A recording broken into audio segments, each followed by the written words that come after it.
Assistant Vice Chancellor for Student Retention and Success. And on behalf of UC San Diego leadership, it is my honor to welcome you.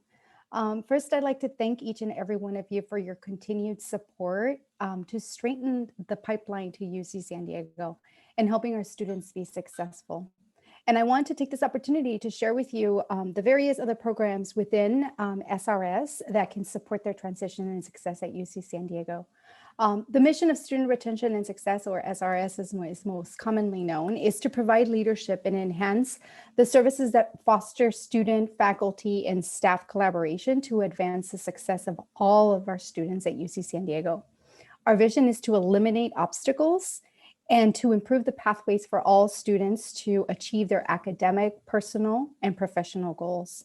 And our work across SRS is grounded in theory, and our collective programs are distinct, strength-based, and identity conscious, recognizing that students that attend our campus come in with lived experiences that are different and varied in nature. To share just a little bit about some of the programs, we offer learning assistance programs that assist our students with skills and strategies to help them continue to evolve and develop as independent learners, specifically as they navigate their new environment here with us. I know that CASP, has support programs that do this, OASIS, Student Success Coaching Program. We also, some of our TRIO and other educational programs also encourage students who are traditionally from underrepresented communities in post-secondary education.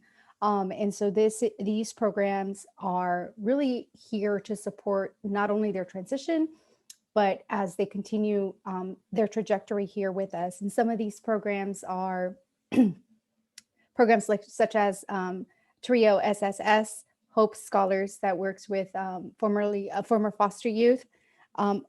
CAST is one of them. We also have undocumented student services, student veteran resource centers, and also the transfer hub. And then finally, our programs that focus around multicultural programs and services that promote academic and personal growth of traditionally underserved students, working with the entire campus community to create an institution and a community climate of justice, promotion of access and equity in higher education, and offering programs that educate our campus about diversity. Again, these are some of the programs. I invite you to visit our website. If you haven't, I'll drop that into our chat. I am looking forward to continuing to meet you all, to developing our conversations and to enhancing that pipeline from the community college into UC San Diego. It's a pleasure to be here today, and I'm going to turn it back over to Belinda. Thank you, Dr. Figueroa. So this is a space for you all to really ask any questions that you may have. So please feel free to drop it in the chat throughout the presentation. If you don't have access to the chat, we'll have time after. We also really just want to drive the point home that there are many support services on campus. We are very proud of CASP, and we are honored to have you as a partnership school. If one of your students is not eligible for CAS, we have plenty of other opportunities for students to be supported, and we're really excited to share that with you today. And then we have our Director of Admissions, Shane Sadler, who will be sharing some information on admissions. All right. Again, Shane Saller, Director of Undergraduate Admissions, happy to join you today. I'm going to share my screen. In this Zoom world that we all live in, it seems like everything would be very simple and very easy, but it sometimes is not. And so let's see if we can make this happen.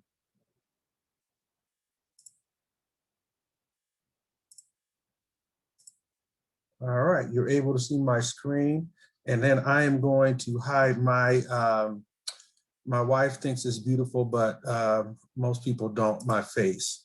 And so I am going to be pretty brief today. I'm just going to go over some slides really quick just about where we are as far as applications, where we were as far as applications, what our profile of admitted students for last year looked like. And then with me today, because I'll have to leave as soon as I'm done, is Debbie Camera, Roberta Camarena, and Timothy Borsch, who also serve in the Office of Admissions and will be here to answer any questions after my departure. So, and in this deck, you also see potentially see some information around first-year applications, which is probably of no interest to you.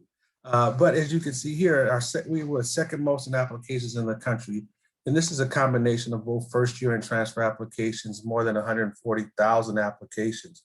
As far as our transfer applications, and this is for our 2021, we received nearly 1,400 more applications, a 6% plus 6% increase in overall applications. For California specific, we saw an increase of almost 10% in California resident apps. And our largest percentage growth came in our applications for our domestic non-res. Now that may not be important to you, and you may say, well, why is he sharing our growth and the growth in domestic applications and not just California and our local? Because of the value in looking at a school like UC San Diego, which offers tons of majors, tons of opportunity, tons of social, academic, just life experiences. And so when we have more applications and we don't increase the number of seats available, the expectation is that we'll have the same number of students that we target to enroll this year. But with more applications, same number of seats, the selectivity and the competition grows greater. And so know that as our California residents, who we love more than anything in the world, as they're applying, they're also applying in essence, not just in a vacuum, but they're also applying to a larger pool of students that also want to attend UC San Diego and be like Roberta and Debbie and be alum and be awesome and etc. This is a we did do this presentation earlier today, and this group is such a fantastic group because it's a little bit smaller and we can take a little bit more time, but I won't take too much time. So just for your reference, our undergraduate enrollment, let me make sure I can see my own screen. It's settled at 30,000 undergraduates, so we're not a small school. 66% of our students are first-year students, but 34% are transfer students, your students. Awesome, awesome, awesome.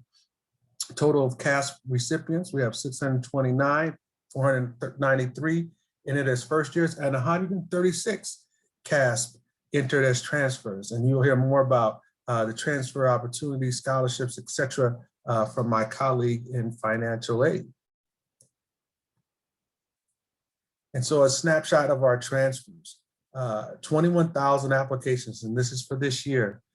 Last year, I'm sorry, but our class now, 11,800 admits, a 56% admit rate, and 32% of those students enter as transfers with a 3.41 GPA and to a 3.88 GPA. A lot of questions, a lot of thoughts around the UC system. And I say I'm new to the UC system in a sense, 3 years, but I would say to you, and I've said in other spaces, the commitment to the transfer student, not just the student, but really as you think all the way back to the process of reviewing, admitting, enrolling transfer students is second to none within the UCs. We are committed, truly dedicated to enrolling our transfer students. And with that, we want to make sure that as transfer students are considering us, that they understand that what are the recommendations or the requirements, minimum of 60 UC transferable units. We do not take senior transfers or first year transfers. Our transfers need to be in junior year standing to be admitted. You can see what our major prep looks like and what major prep is. It's important that all students planning to transfer work on completing this preparation coursework for their major.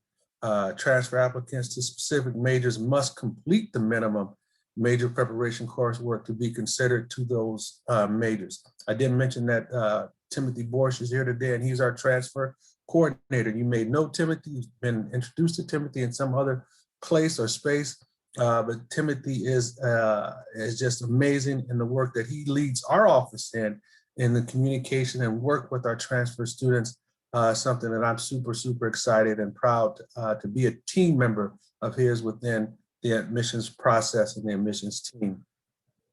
Some helpful tools for transfer students, and these are tools that I'm sure you are aware of. But the assist.org or admissions.ucsd.edu/major updates, these are places or spaces where students and you can learn more about what it is, what iGETC is, what the TAP program is, which helps plan and track your progress or the students' progress as they go through the cycle. Okay, I hope I'm going in the right direction. Yeah, that's not a slide you need to see. And I will do my promise and shut up right now and allow others to present. Thank you very much. Thank you, Shane. And again, if you have any questions, please feel free to drop it in the chat and we'll try to answer it during our time together. And if we don't have time to get to your question, we will definitely follow up with you. And I'll put the link again for the form. So admissions is really important. Financial aid information is really important because this is a need-based scholarship. One of the issues that we see our students also struggling with after they get admitted is residency for tuition purposes. So as a reminder, if a student is admitted from one of your campuses, they will be considered for CASP, but they also have to have financial need, which my colleague Esteban will explain a little bit about, but they also have to be a residency for tuition purposes. And my colleague Arturo will explain a little bit more what that means and share some information. Hello, everybody. Good afternoon. My name is Arturo Rangel. I work in the registrar's office. I'm the lead residence deputy for UC San Diego. Let me go over a little bit about residency. That way, in case you guys know a little bit, and also you could help students out that have questions, or at least, you could reach out to me with that. Let's see here. No, it's not that one. I think of that one. All right, so let's begin. So yeah, so for these students who, again, as Belinda mentioned, they either need to be classified as a resident or with an AB 540 exemption. For transfer students, those that attend community college, the two ways to become a resident is if they're under 24, it's based on the physical presence of the parents, or they have to show 1 year of financial independence that they paid, and financial independence means they paid their bills, they pay their rent, they're living on their own, things like that. Those are the two ways to do it. The other way, way to qualify for AB 540 and the scholarship is they have to at least attend high school, 3 years of high school and graduated. That's one way. Another way is 2 years of high school and 1 year of elementary, middle school, and they would qualify. And another third way, these are the main ways that students qualify for 8540, would be if they did just 1 year of high school and 2 years of community college. Those are the three main ways that we see transfer students qualify for 8540. Again, if any student has any questions on that, they could email a residence deputy, or if you guys have questions, you could email me. It is important that they fill out their forms on their UC San Diego applicant portal. UC San Diego is the first campus to offer it to applicants. So we have all applicants fill out the forms. That way they have an idea of before they get admitted what the residency is, or at least have an idea as they are admitted and accept. It's better this way in terms of they know ahead of time, instead of, then finding out, a month or 2 months before school starts. So it is important that they go into their portal and fill it out. And if they have any questions, they could either email us, or if you guys have questions for me, you could email me. As they fill out their forms through their UC San Diego applicant portal, some students will be automatically classified as a resident based on how they answer the questions. Other ones, they'll be asked to submit documentation. And then some we have to do manual review. But again, like I said, I think the biggest important thing is that they fill out the forms. That way that we know ahead of time, either how to request, how to classify them, and things like that, and they know a little bit more. And yeah, I mean, that's about it for residency. Again, if you guys have specific questions or you're helping out a student and you want a little more one-on-one because students have a unique situation, just contact me. I'm happy to Zoom or do a phone call or something like that to help the students. Again, my email is a5rangel@ucsd.edu, and I'll put it on the chat. That way everybody can see that. And if you have any questions, we'll wait till the end of the presentation and I'll be here to answer them. Thank you, Arturo. And so this is, the CASP program really has two main components. So one is the scholarship, and the second part which is equally important, is the support that we provide our scholarship recipients. Students like to spread the word that it's a full ride scholarship, and there's some truth in that, but we want to be able to manage students' expectations that although it is a $10,000 scholarship, each individual student's situation is different. So we want to be able to help them manage the expectation of what that means. And Esteban Marquez from the Financial Aid and Scholarships Office is going to share a little bit more about what that means.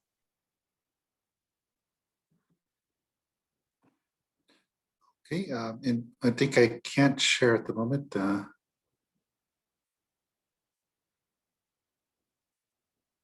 it You goes. should be able to now. There it is. Yeah, thank you.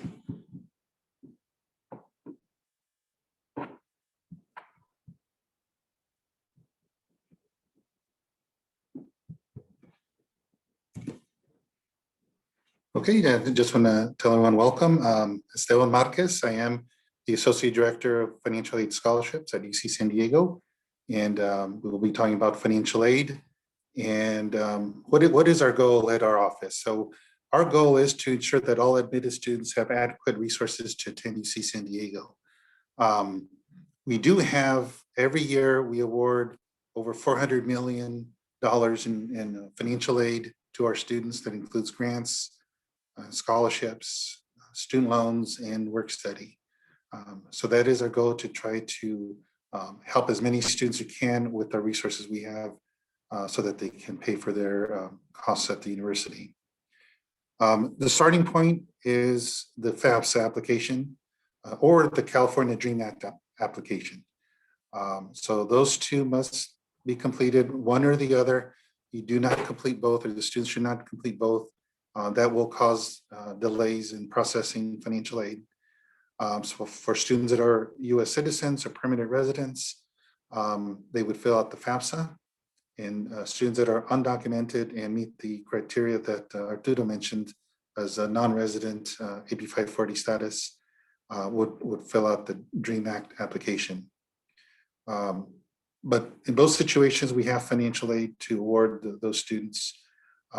So for students applying for fall of 2021, they could have started filing their financial aid application as of October 1st of 2020. So hopefully many of students have completed that already.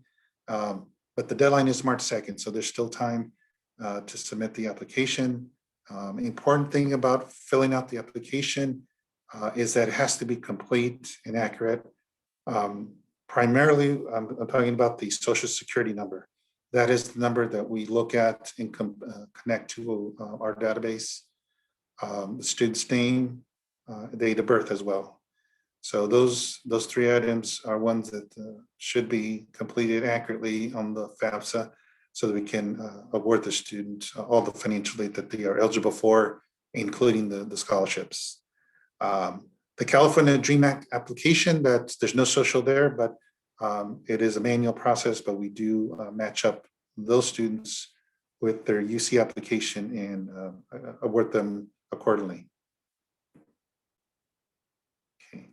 So what does the FAFSA or the California Dream Act application give to us in financial aid? What they give to us, it's a value called expected family contribution.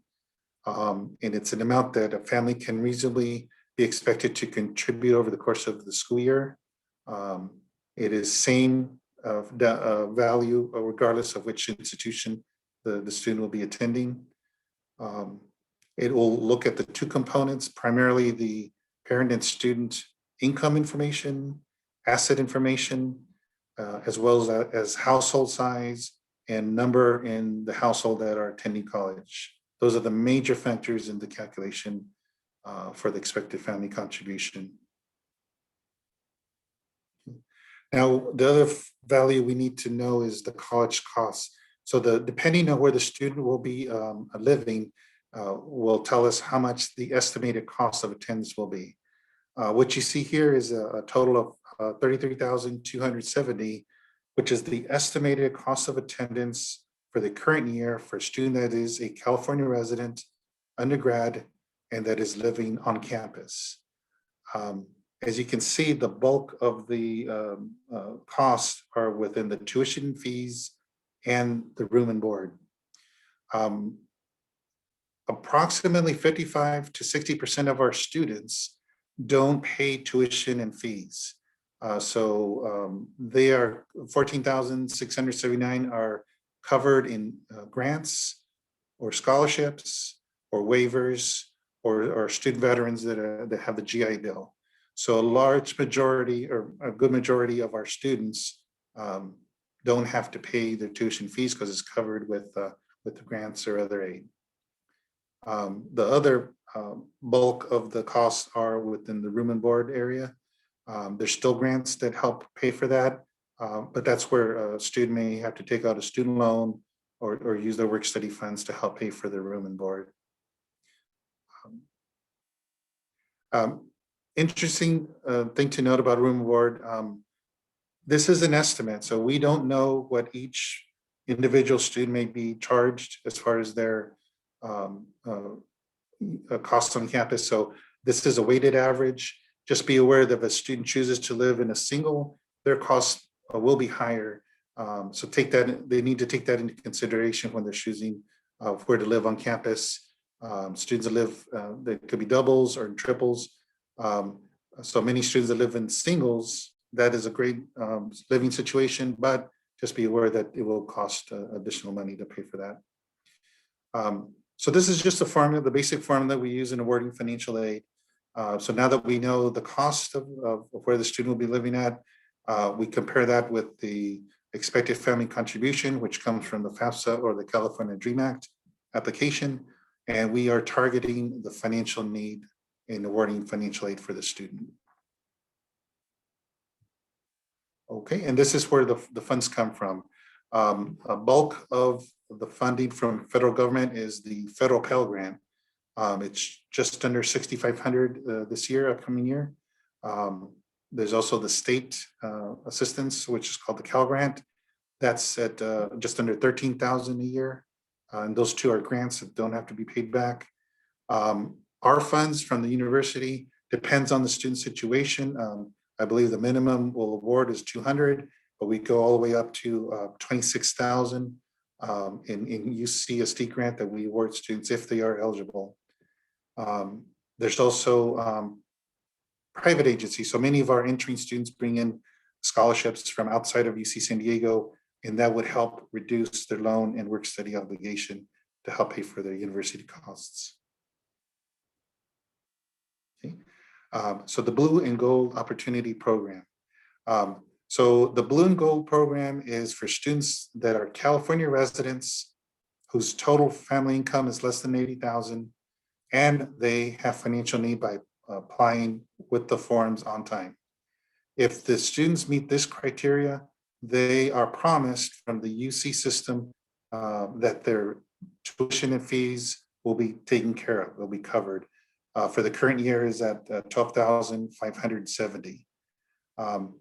There's also additional aid that they would receive as well, so it doesn't limit them to this amount, but this is the amount that can be guaranteed by the UC system if they meet the conditions listed above. This is an example of a very needy student, just to go over this and to also show the impact of those that are receiving the scholarship.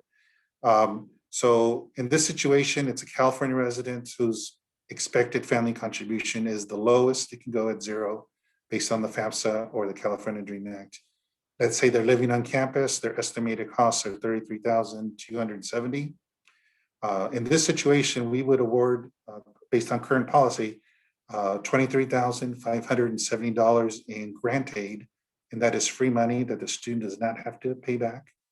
And then the remainder portion would be a combination of student loans and or work study, $9,700 to help pay for the remainder of their costs. So in this situation, they are fully covered, but it does include loans and work study. This other example here, this is where the Chancellors Associate Scholarship Program comes into play. So in this situation, if a student is awarded that scholarship, it eliminates the loans and the work study completely. So they, in this situation, the student would get the $23,270 from other grant aid. In addition to that, their $10,000 CASP scholarship kicks in, and they're fully covered with aid that after their 2-year period as a transfer student, they should be able to graduate without taking out a student loan. Now, just to Belinda's point, each student is different. This is a situation where the expected family contribution is 0. If the expected contribution is higher than 0, then in that particular case, there would be a portion of their financial aid that would still include a student loan as an option if they needed it.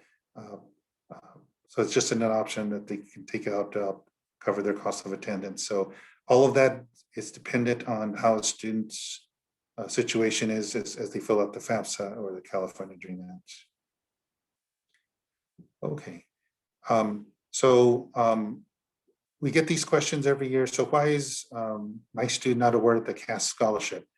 So the first thing that we tell students is to make sure they recheck their application for financial aid, make sure their name is accurate, their social security number is accurate. Residency is another factor, as Tuda mentioned before. They must be a resident to be receiving the the Chancellor Associate Scholarship for the year. It could also be an appeal pending.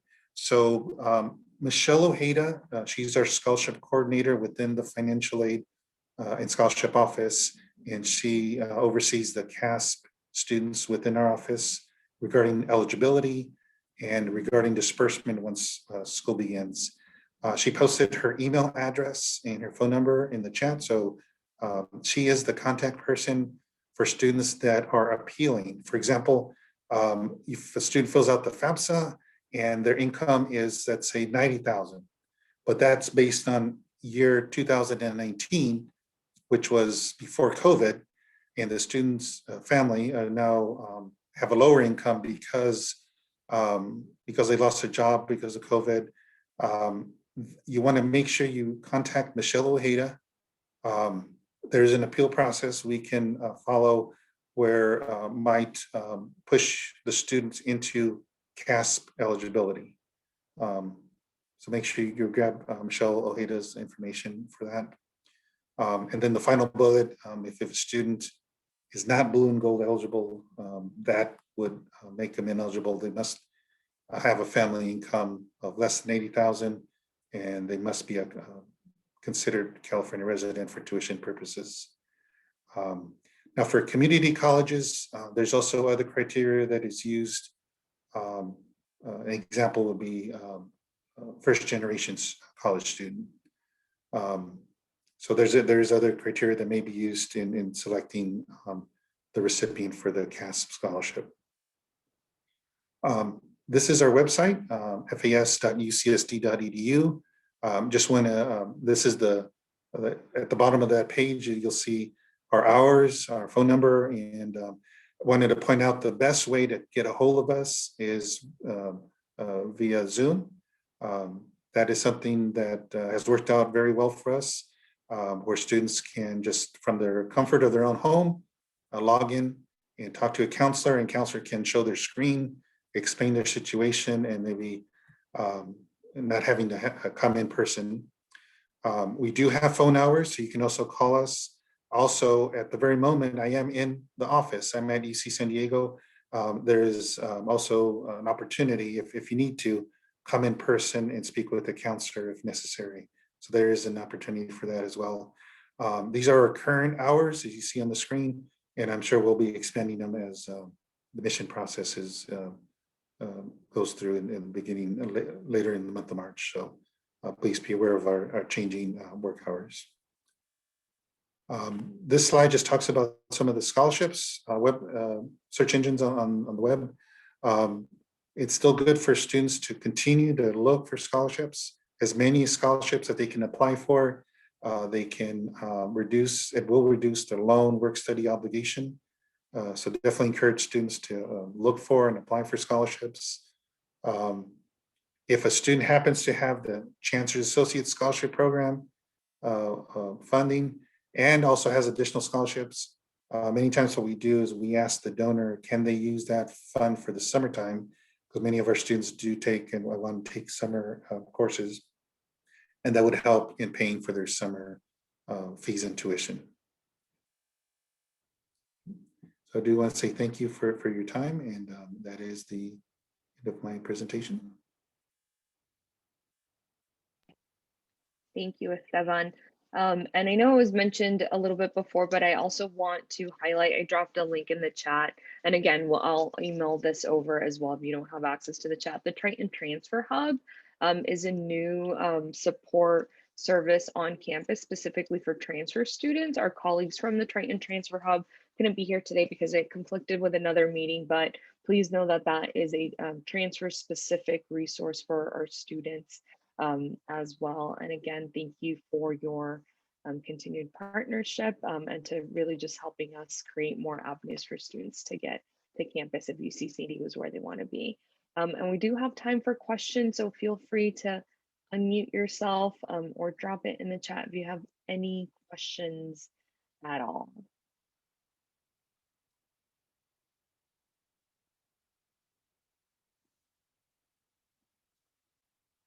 And there is another colleague from admissions that is providing their information in the chat as well. If you, we know as students start getting their acceptance notices that there might be some other questions. So I will make sure to put the department specific contacts. And as always, you can just contact me directly if you have any questions at all, but I'll be mindful of everyone's time. So if no one has any questions, thank you again. We'll be providing all this information and we really just look forward to seeing your students on Zoom or on our campus in the near future. So thank you, everyone. Bye.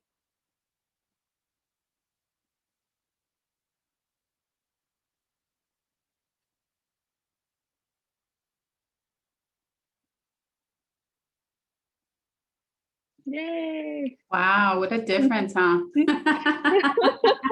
It's those high school. You know what though? I have to confess though, I really liked the intros because I think each person feels validated Yeah. when they're asked to introduce themselves. I agree. Yeah. I agree. It does take a lot of what time. they shared and what they shared. too. Yes. Yeah. Yes.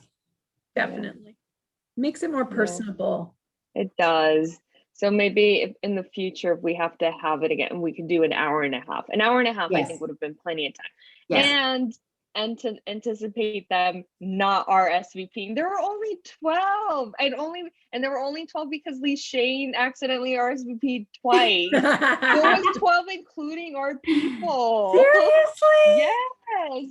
Well, yeah, I think the high school one, an hour and a half, and the community college one, 1 hour, but I would have liked to have had those people tell me who they were because I've never seen any of them. Yeah, except Marciano. He was the only one, and Kindred. Yeah. Where's Kindred from? And it's interesting that she joined because she's the outgoing president of Southwestern College. Okay. The new president starts in 2 days. Okay. It would have been nice to have her say that, you know, like, I don't know. Yeah. But anyway, so yeah, so next year, 1 hour for community college and have an intro and then an hour and a half for high school.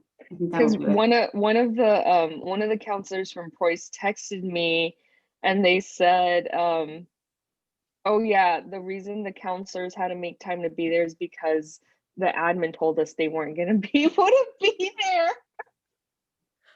Oh, no. Yeah, she was like, we're so busy. Like, it would have been nice if they attended and like, or if they told us. Yeah. Maybe update us also and not just your staff. Yeah.